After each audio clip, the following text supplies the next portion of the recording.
Today's podcast is titled, How Adding High Value Services Makes You Less Insurance Dependent.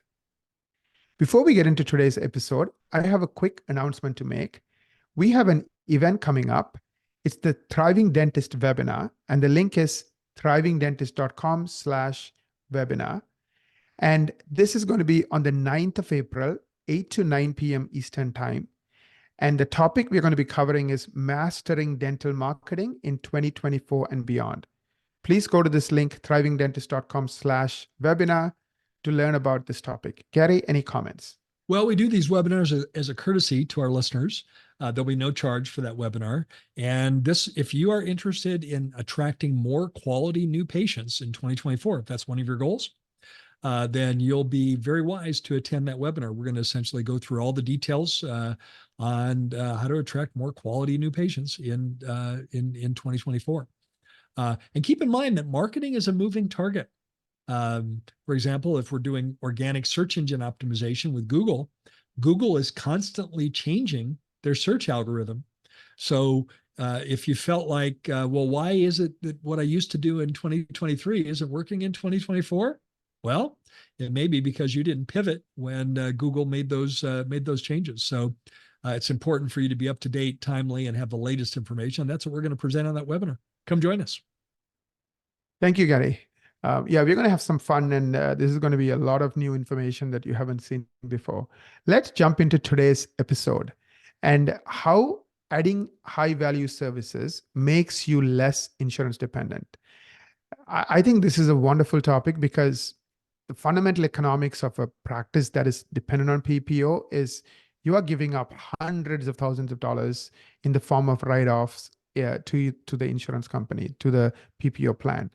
Plus, you are doing tooth dentistry. You're doing $100, $200, $300 dentistry. So you have to see a lot of patients, do a lot of work just to barely make ends meet. And with inflation being what it is, most of you have said enough is enough. I'm dropping PPO plans.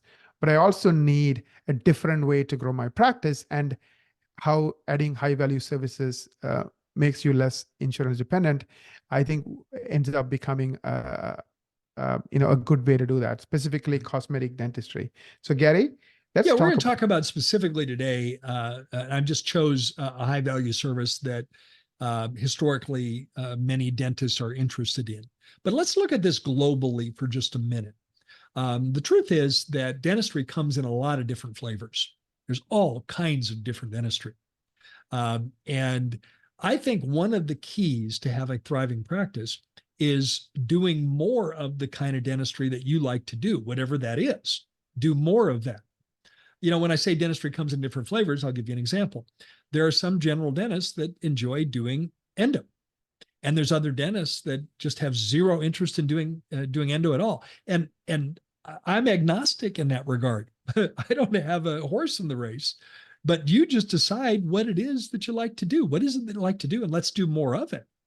And that's a pathway to having a lot of happiness in your practice, because you're spending your time doing what you like to do. You're pursuing the continuing education that you enjoy. I mean, frame it this way. Imagine that you're interested in learning more about a particular high value. Maybe you're interested in taking a dive into diagnosing and treating obstructive sleep apnea through appliance therapy. And imagine you're really excited about it, and you've lined up some CE, and you've got a CE course coming up next month, and you start thinking about it a month in advance. Oh, I can't wait till I get to go here to hear so-and-so about adding diagnosing and treating obstructive sleep apnea. For this particular podcast, I chose to talk about cosmetic dentistry. And I want to really answer the question, how adding high value services makes you less insurance dependent. So cosmetic dentistry can be a lot of things. I tend to think of cosmetic dentistry as lab fabricated porcelain veneers. What Dr. Hornbrick or the AACD, the American Academy of Cosmetic Dentistry, would call smile design. Smile design is typically an 8 or 10 unit, often upper anterior porcelain veneer case. Now, it could be an 8 or 10 unit lower anterior porcelain veneer case. But many of those cases are upper anterior. And let's say you want to do more of that. And so you go out and you take some great courses. By the way, Dr. Hornbrook is a great resource. Go to davidhornbrook.com and you'll see his course schedule. He and Dr. Mark Montgomery give some really great courses on functional aesthetics. So it's the combination of aesthetic dentistry with maintaining occlusion and function.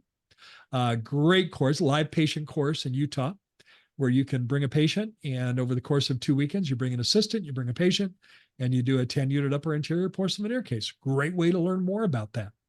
And let's say you want to start implementing that in your practice.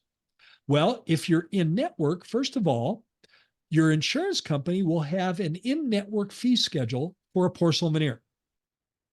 It's typically not covered. This is the biggest crime, in my opinion, of the way that PPO plans are designed. They can set your fees on services that are not covered as part of the contract, yet they have the ability to set your fees. Naren, recently I saw one of our clients in my client base had a patient that had a PPO plan, and his normal fee for a lab fabricated porcelain veneer was $1,800 per unit, $1,800 per unit. His contracted fee was, wait for it, 800. 800. Mm-hmm. Look at the difference in that. If he was doing a 10-unit case, it's an $18,000 case. Right. But however, he's only allowed to charge, because it's part of the contracted fee, how much, Naren?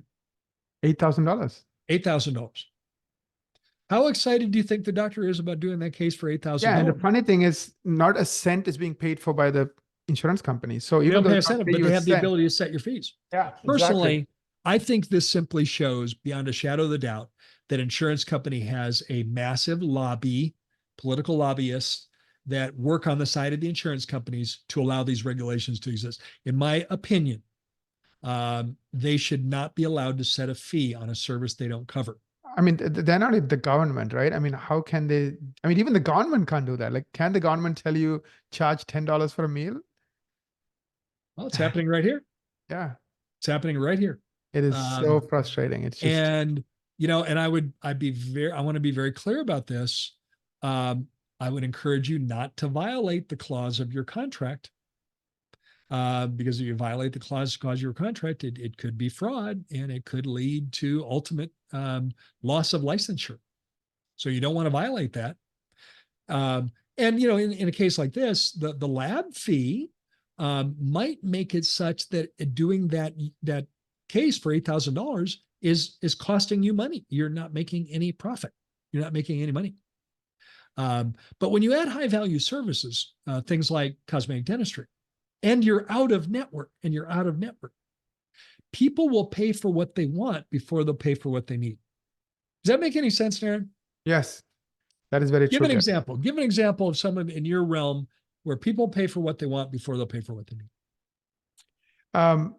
I mean, for example, people sometimes spend $10,000, $20,000 on a trip, right?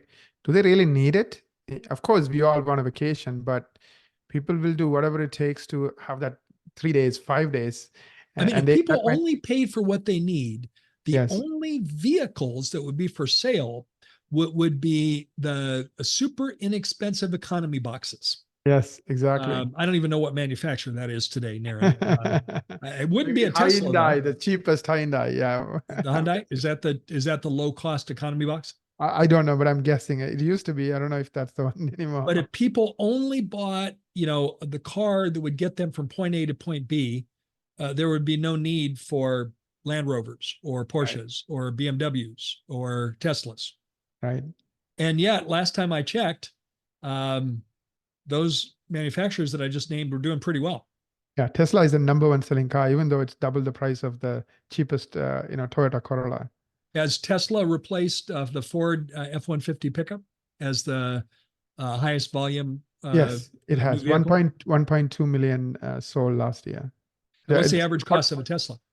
I think in the US it's $43,000. That's the base models. But I mean, across all range, the average price has to be more like. Oh, 80. probably definitely much. Yes, much Model S is a lot more expensive. because nobody wants to buy the lowest end, because it'll stop driving in like 3 hours. So. Yeah. Yeah. So I think the average Tesla is around 80 grand, and they're selling like hotcakes Yeah.